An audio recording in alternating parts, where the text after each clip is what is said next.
Hello students, welcome बच्चों। जैसा कि आप जानते हैं कि हम extraction and isolation of metal पढ़ रहे हैं और मैंने आपको बताया कि फर्स्टली हम कंसंट्रेशन ऑफ ओर करते हैं, वो पढ़ लिया। और फिर ऑक्सीडेशन ऑफ ओर पढ़ते हैं, जिसमें रोस्टिंग और कैल्सिनेशन दोनों प्रोसेस हमने पढ़ ली। आज सी हमने पढ़ना है, दैट इज़ द रिडक्शन के। अब जो मेटल ऑक्साइड्स बने हैं हमारे पास, मेटल बेसिकली हुआ क्या, देखो कि ये कंसंट्रेशन में तो इम्प्योरिटीज रिमूव होगी। अब जो और थी, और में से हमने और को हीट किया, हीट करके इम्प्योरिटीज निकली। और जब हीट में से इम्प्योरिटीज हीट करने से इम्प्योरिटीज निकली तो वो ऑक्सीडेशन हुई, मेटल ऑक्साइड हुआ। अब मेटल ऑक्साइड को हमने रिड्यूस करना है, मीन्स रिडक्शन का मतलब इससे ऑक्सीजन को अब हमने ख़त्म कर देना और पीछे हमारे पास मेटल बच जाएगा। तो ये प्रोसेस हमने करना है आज रिडक्शन का। ऑक्सीडेशन हम कर चुके हैं, तो ये सारा हमने पढ़ लिया, रोस्टिंग वगैरह। उसके बाद हमारा जो है रिडक्शन, रिडक्शन यहाँ से शुरू होता है, उसी पीडीएफ में जो ऑलरेडी मैं आपको भेज चुका हूँ। रिडक्शन सी सेक्शन हमारी है, जो है वो रिडक्शन है कि जो मेटल ऑक्साइड्स हमारे पास बने, उन मेटल ऑक्साइड्स को हमने क्या करना है, अब उनकी रिडक्शन करनी है। तो आपको पता है कि ऑक्सीडेशन क्या है, कि उसमें ऑक्सीजन की एडिशन होनी, और रिडक्शन क्या है कि ऑक्सीजन को हमने उससे लॉस करवाना है, ये आपको पता है। Reduction of the oxides to metal, के हमने रिडक्शन करनी है कि जो ऑक्साइड्स बन चुके हैं उन ऑक्साइड्स को अब हमने मेटल में रिड्यूस करना है। तो बच्चे याद रखना, इसमें क्या लिखा हुआ है, द रोस्टेड आर द कैल्साइंड, के मतलब जो रोस्टिंग प्रोसेस है या कैल्सिनेशन प्रोसेस है, और is then converted to the free metal by reduction, कि इसको अब हम रिडक्शन करेंगे, ऑक्सीजन बाहर निकल जाएगी और हमारे पास फ्री मेटल जो है वो बच जाएगा। Reduction method depends upon the activity of metal, वो एक्टिविटी ऑफ मेटल पर डिपेंड करता है। Activity of the metal means आपने रिएक्टिविटी सीरीज जो है वो पढ़ी होगी। और रिएक्टिविटी सीरीज में जनरली बता देता हूँ कि एक रिएक्टिविटी सीरीज होती है जिसमें ये पता चलता है कि मेटल्स को अरेंज किया जाता है। जो लो रिएक्टिव मेटल होते हैं वो बिलो होते हैं, हाई रिएक्टिव मेटल जो हैं वो आगे आगे बढ़ते रहते हैं, जो जो हम आगे जाते हैं, और मिडिल में जो होते हैं वो मीडियम रिएक्टिव एलिमेंट्स होते हैं। तो वो रिएक्टिविटी सीरीज आपने पढ़ी होगी, अगर नहीं पढ़ी है तो वो आप देख लें नेट पे, या आपके उस 11th में आपने पढ़ी है, 12th में भी पढ़ी होगी। Activity series means reactivity of the metal के बेसिस पे मेटल को अरेंज किया गया है। तो ये उसके ऊपर डिपेंड करेगा कि हम रिडक्शन उनकी मेटल की कैसे करेंगे।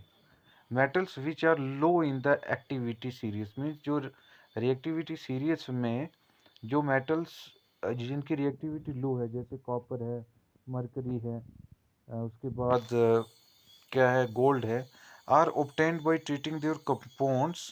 यहाँ पे आईडी लिखा हुआ है, ये इन है, इन एयर। उन्हें हम क्या करते हैं, हीट करते हैं एयर में, तो उनकी क्या हो जाती है, रिडक्शन हो जाती है। याद रखना है, जो मेटल लो रिएक्टिव मेटल हैं उनको हम हीट करते हैं एयर में, तो उनकी रिडक्शन हो जाती है। हम पढ़ेंगे कैसे। Metals which are in the middle of the activity series, के जो उस एक्टिविटी सीरीज के मिडल में, जैसे आयरन है, जिंक है, निकल है, टिन है, are obtained by heating their oxides with carbon, कि उनकी ऑक्साइड्स को, मीन्स जो मेटल ऑक्साइड्स हैं उनकी, उनको हम कार्बन के साथ रिएक्ट करेंगे तो CO बना लेगा, और मेटल जो है वो हमारे पास अलग हो जाएगा। ये रिएक्शन सब पढ़ेंगे।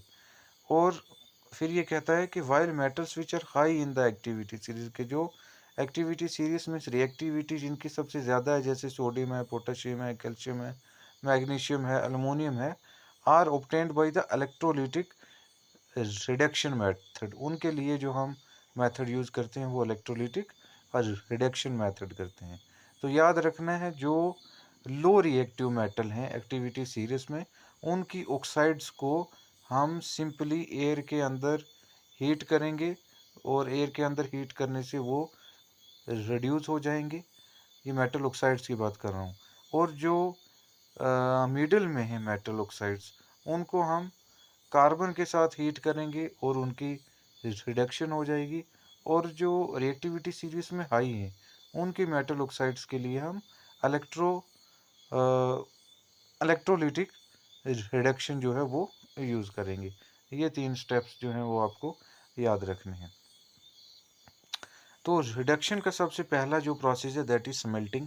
बड़ा इंपॉर्टेंट प्रोसेस है, ये समझना है बच्चे कि रिडक्शन विद कार्बन, के कार्बन के साथ रिडक्शन करने को हम स्मेल्टिंग कहते हैं।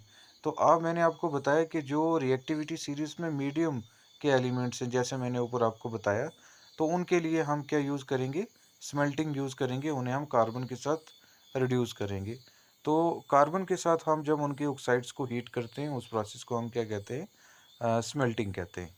The process of extracting the metal by fusion of its oxides और विद कार्बन और carbon monoxide is called as smelting. के या तो हम कार्बन के साथ उनकी ऑक्साइड्स को ट्रीट करें, रिएक्ट करवाएं, या फिर कार्बन मोनोऑक्साइड के साथ ट्रीट करवाएं, उस प्रोसेस को हम स्मेल्टिंग कहते हैं। It is carried out in the refractory furnace. इसको हम रेफ्रिजरेटरी फर्नेंस के अंदर करते हैं। मैं आपको बता चुका हूँ कि फर्नेंस ये एक ऐसा अपरेटस होता है जिसके अंदर हीट की जाती है। अब मान लो देखो ये रिएक्शन है, ये हमने ऑक्सीडेशन करके सेकंड स्टेप में ZnO बना लिया, जिंक ऑक्साइड हमने पहले बना लिया था। इसको हमने ट्रीट किया कार्बन के साथ, तो ये कार्बन और ऑक्सीजन कार्बन मोनोऑक्साइड की फॉर्म में ये रिएक्ट करके बाहर चला जाएगा और पीछे जो बच जाएगा हमारे पास जिंक। तो अब हमें मेटल जो है वो आइसोलेट हो गया है। याद रखना अभी ये प्योर मेटल नहीं है, ये सिर्फ आइसोलेट हुआ है, ठीक है, ये अभी इम्प्योर फॉर्म में है।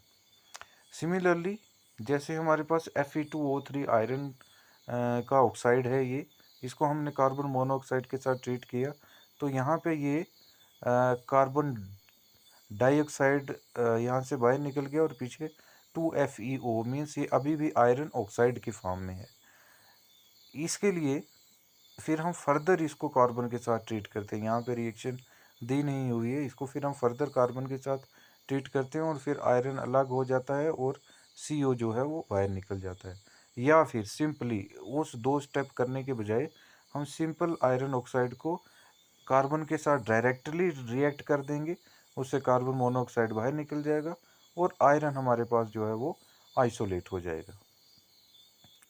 फिर आगे क्या लिखा हुआ है कि समझना है, during smelting a substance called flux, याद रखना flux is added which removes the non fusible impurities as fusible slag।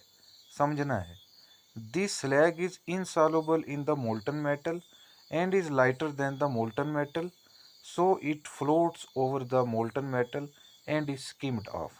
समझना है।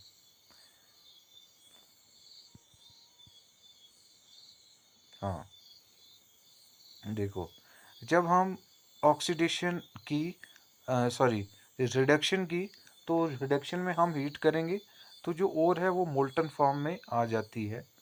ये हमारे पास मोल्टन फॉर्म में है, इसमें कुछ इम्प्योरिटीज़ होती हैं, तो इन इम्प्योरिटीज़ को रिमूव करने के लिए बाहर से हम एक एलिमेंट डालते हैं, कोई सब्सटेंस डालते हैं, स्लैग। वो स्लैग ऐसा होता है कि वो इस ओर के मेटल के साथ रिएक्ट नहीं करता, वो इस ओर के मेटल के साथ रिएक्ट नहीं करता जो मोल्टन फॉर्म में है, बल्कि इसकी इम्प्योरिटीज़ के साथ जो है वो रिएक्ट करता है।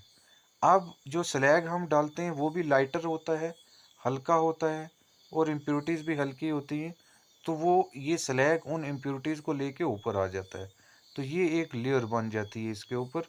इस लेयर को हम फिर स्क्रैप कर लेते हैं, मीन्स उखाड़ देते हैं, यहाँ से उखाड़ देते हैं, तो वो जो इम्प्योरिटीज़ हैं वो यहाँ से बाहर निकल जाती हैं। तो ये काम होता है स्लैग का, कि स्लैग क्या करता है कि वहाँ से जो इम्प्योरिटीज़ हैं उन इम्प्योरिटीज़ को खींच के ऊपर ला जाता है, क्योंकि वो उनके साथ रिएक्ट करता है, ऊपर एक लेयर बना लेता है, उस लेयर को हम स्क्रैप करते हैं। स्क्रैप करने से जो इम्प्योरिटीज़ हैं वो बाहर चली जाती हैं। यही लिखा हुआ यहाँ कि ड्यूरिंग स्मेल्टिंग, स्मेल्टिंग में ए सब्सटेंस कॉल्ड फ्लक्स, के बाहर से एक चीज़ डाली जाती है, flux is added which removes the non fusible which removes the non fusible impurities as fusible slag. कि जो नॉन फ्यूजेबल का मतलब क्या है कि जो जब मोल्टन फॉर्म में गया और वो पिघली नहीं थी, उन्हें हमने कहा नॉन फ्यूजेबल। तो वो स्लैग जो है उनके साथ रिएक्ट करके फ्यूजेबल स्लैग बना लेता है। मीन्स उन्हें उन इम्प्योरिटीज़ को भी मोल्टन फॉर्म में ला देता है, लेकिन अपने साथ रिएक्ट करवा के। This slag is insoluble in the molten metal. वो ये स्लैग जो होता है इसकी प्रॉपर्टी क्या होती है कि ये उस मोल्टन फॉर्म में सॉल्युबल नहीं होता, लाइटर होता है than the molten metal, so it floats over the molten metal and is skimmed off. और इससे हम उसे क्या कर देते हैं, स्किम्ड ऑफ कर देते हैं, स्क्रैप करके बाहर निकाल देते हैं। तो ये बात थी स्मेल्टिंग की। इसको पढ़ना है आपने यहाँ से, फिर आपको समझ आएगी और फिर वीडियो देखनी है। स्मेल्टिंग हमने पढ़ ली है। फिर दूसरा प्रोसेस है भाई रिडक्शन। हम बहुत से तरीके से कर सकते हैं स्मेल्टिंग। मैंने आपको बता दिया कि कार्बन या कार्बन मोनोऑक्साइड से। तो रिडक्शन बाई हाइड्रोजन के साथ भी हम रिडक्शन कर सकते हैं। तो ये हम इन एलिमेंट्स के लिए स्पेशली करते हैं, मॉलिब्डेनम और इसके लिए क्या करते हैं कि हम इसको हाइड्रोजन के साथ ट्रीट करते हैं। ट्रीट करने के बाद ये ऑक्साइड फॉर्म में है, तो यहाँ से ये ऑक्सीजन जो है ये हाइड्रोजन के साथ रिएक्ट करके वाटर बना लेगा और ये एलिमेंट जो है ये आइसोलेट हो जाएगा। तो सिंपल सी चीज़ है। थर्ड है रिडक्शन बाई अल्मोनियम। के अल्मोनियम के साथ भी हम इसको रिड्यूस कर सकते हैं। It is known as aluminothermic reduction. याद रखना है कि एल्यूमिनोथर्मिक रिडक्शन कहते हैं इसे, और गोल्ड स्केमेटिक थर्माइट प्रोसेस भी कहते हैं इसे। Aluminium powder is used for this purpose, और इसके लिए अल्मोनियम पाउडर जो है हम यूज़ करते हैं। बेसिकली होता क्या है कि ये देखो, ये क्रोमियम जो कि ऑक्साइड फॉर्म में है, इसके अंदर हम अल्मोनियम का पाउडर डालते हैं। ये अल्मोनियम का पाउडर क्या करता है कि Al2O3 अल्मोनियम ऑक्साइड बना देता है और क्रोमियम जो है वो सेपरेट हो जाता है। और यही तो हमें करना था कि क्रोमियम को सेपरेट करना था। तो क्या हो रहा है, रिडक्शन हो रहा है। ये अल्मोनियम जो है इस ऑक्सीजन को अपनी तरफ खींच के ये Al2O3 बना रहा है, तो ऑक्सीजन को क्रोमियम से खींच रहा है और पीछे सिर्फ क्रोमियम बच रहा है, तो रिडक्शन हो रही है। Mixture of the oxides and aluminiums in the ratio 3:1 is known as the thermite, and mixture of BaO2 plus Mg powder act as ignition powder। देखो क्या होता है कि ये जो प्रोसेस, ये जो नाम आपने सुना नया थर्मिक या थर्माइट, तो ये थर्माइट क्या है कि ऑक्साइड और अल्मोनियम की, ऑक्साइड की रेशियो 3 हो और अल्मोनियम की रेशियो 1 हो। जैसे हम रेशियो डालते हैं ना कि जब मान लो 4 बैग्स हमारे पास बजरी के हैं, 1 बैग हमने सीमेंट का डाल दिया, तो उसको हम रेशियो कहते हैं। ऐसे ही 3 टाइम्स हमने क्या डाला, 3 टाइम्स हमने अल्मोनियम डाला, ऑक्साइड, सॉरी 3 टाइम हमने मान लियो ये ऑक्साइड लिया, तो इसमें एक रेशियो मतलब जितनी अमाउंट इसके लिए, इसके एक पार्ट हमने क्या लिया, अल्मोनियम लिया, तो ये ऑक्सीडेशन कर जाएगा। ठीक है। और इस प्रोसेस में BaO2 और magnesium powder as a ignition powder के तौर पे हम यूज़ करते हैं। एग्नीशियन पाउडर के तौर पर मीन्स कि ये रिएक्शन को स्टार्ट करवाते हैं, ये रिएक्शन को स्टार्ट करवाते हैं। तो ये याद रखना है आपने। आपको, आपके लिए इतना सफिशेंट है, आप इसमें रिडक्शन बाई अल्मोनियम में इतना सफिशेंट है आपके लिए। Then fourth is the auto reduction. कि ऑटो का मतलब क्या होता है, सेल्फ रिडक्शन, कि जो खुद से रिडक्शन होती है। This is used for the reduction of sulphide और ऑफ लेड, मरकरी, कॉपर। कि इन और में क्या होता है, लेड, मरकरी और कॉपर में सल्फाइड में सल्फर प्रेजेंट होता है, तो वहाँ इस सल्फर को रिड्यूस करने के लिए हम यहाँ पे ऑटो रिडक्शन होती है, खुद ब खुद रिडक्शन हो जाती है। कैसे, the sulphide ore is heated it in a supply of air. कि जो सल्फाइड ओर होती है उसको हम हीट करते हैं एयर के प्रेजेंस में 770 to 970 केल्विन टेम्परेचर पे, when the metal sulphide is partially oxide. कि पहले याद रखना यहाँ पे क्या हो रहा है, यहाँ पे मेटल सल्फाइड पहले ऑक्साइड पार्शियली ऑक्सीडाइज्ड हो रहा है, थोड़ा थोड़ा ऑक्सीडाइज्ड फॉर्म में जाएगा टू फॉर्म इट्स ऑक्साइड। पहले इसकी ऑक्सीडेशन नहीं हुई थी, तो ये सेल्फ है, इसलिए हम पहले सल्फाइड और को पहले हीट करेंगे, इसको ऑक्साइड फॉर्म में लाएंगे। ठीक है, are sulphides which then reacts with the remaining sulphides to give the metal. फिर वो बाकी सल्फाइड्स के साथ रिएक्ट करके मेटल दे देंगे। कैसे रिएक्शन में देखेंगे, मान लो ये क्या है, ये कॉपर है जो जिसके साथ सल्फाइड भी प्रेजेंट है, मीन्स ये कॉपर सल्फाइड है। अब हमें कॉपर चाहिए, तो इसको हम पहले हीट करेंगे in the air in a supply of air. इसको सप्लाई ऑफ एयर मीन्स इसमें ऑक्सीजन है, तो फर्स्टली इसकी ऑक्सीडेशन हो रही है। ये कॉपर जिसके साथ सल्फर था, यहाँ पे इसकी ऑक्सीडेशन हो रही है। ऑक्सीडेशन होने से ये SO2, ये सल्फर और ये ऑक्सीजन यहाँ से ये बाहर निकल गया, सल्फर डाइऑक्साइड बाहर निकल गया। अब हमारा काम जो है वो क्या है, इससे है, इससे हमने अब क्या करना है, कॉपर को अलग करना है। तो अब ऑटो रिडक्शन कैसे हो रही है कि फिर से ये जो बना ऑक्साइड, ये फिर से कॉपर सल्फाइड जो ये था, इस कॉपर सल्फाइड के साथ फिर से रिएक्ट करता है। रिएक्ट करने से यहाँ पे रिडक्शन हो जाती है। अब देखो यहाँ पे फिर से S और O2, ये SO2 यहाँ से बाहर निकल गया और पीछे हमारे पास जो है वो कॉपर बच जाता है। तो इस तरीके से हमने कॉपर को आइसोलेट कर लिया। तो याद रखना है फर्स्ट स्टेप, ये आपने पढ़ना है, ये सारा चीज़ें पढ़ने के बाद इसको नोट डाउन करना है और फिर से वीडियो देखनी है, फिर समझ आएगी। तो याद रखना है फर्स्ट स्टेप कंसंट्रेशन में हमने इम्प्योरिटीज़ को रिमूव किया फर्स्ट स्टेप में। सेकंड स्टेप में हमने ऑक्सीडेशन की ताकि वोलाटाइल इम्प्योरिटीज़ को रिमूव कर सके, और साथ में इस रिडक्शन के लिए हमें पहले ऑक्सीडेशन करनी पड़ती है। और थर्ड स्टेप में हमने रिडक्शन की, तो रिडक्शन से हमें क्या हुआ, हमें मेटल जो है वो आइसोलेट हो गया, अलग हो गया।